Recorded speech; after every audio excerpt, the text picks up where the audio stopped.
Ciao a tutti e a tutte, io sono Elena, sono di Bergamo, però ormai da 2 anni vivo a Siviglia.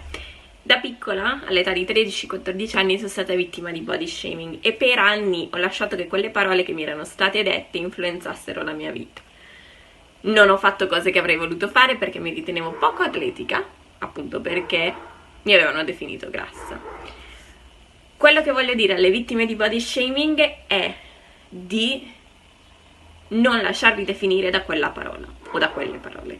Voi siete molto di più e se volete fare qualcosa fatelo, dimenticatevi di quella parola. So che è difficile perché ci sono passata anch'io, ci sono voluti quasi 10 anni perché potessi dimenticare quella parola e potessi praticare yoga, perché io non andavo a praticare yoga perché avevo paura di non essere adatta a quel mondo, perché da piccola ero stata definita come maiale.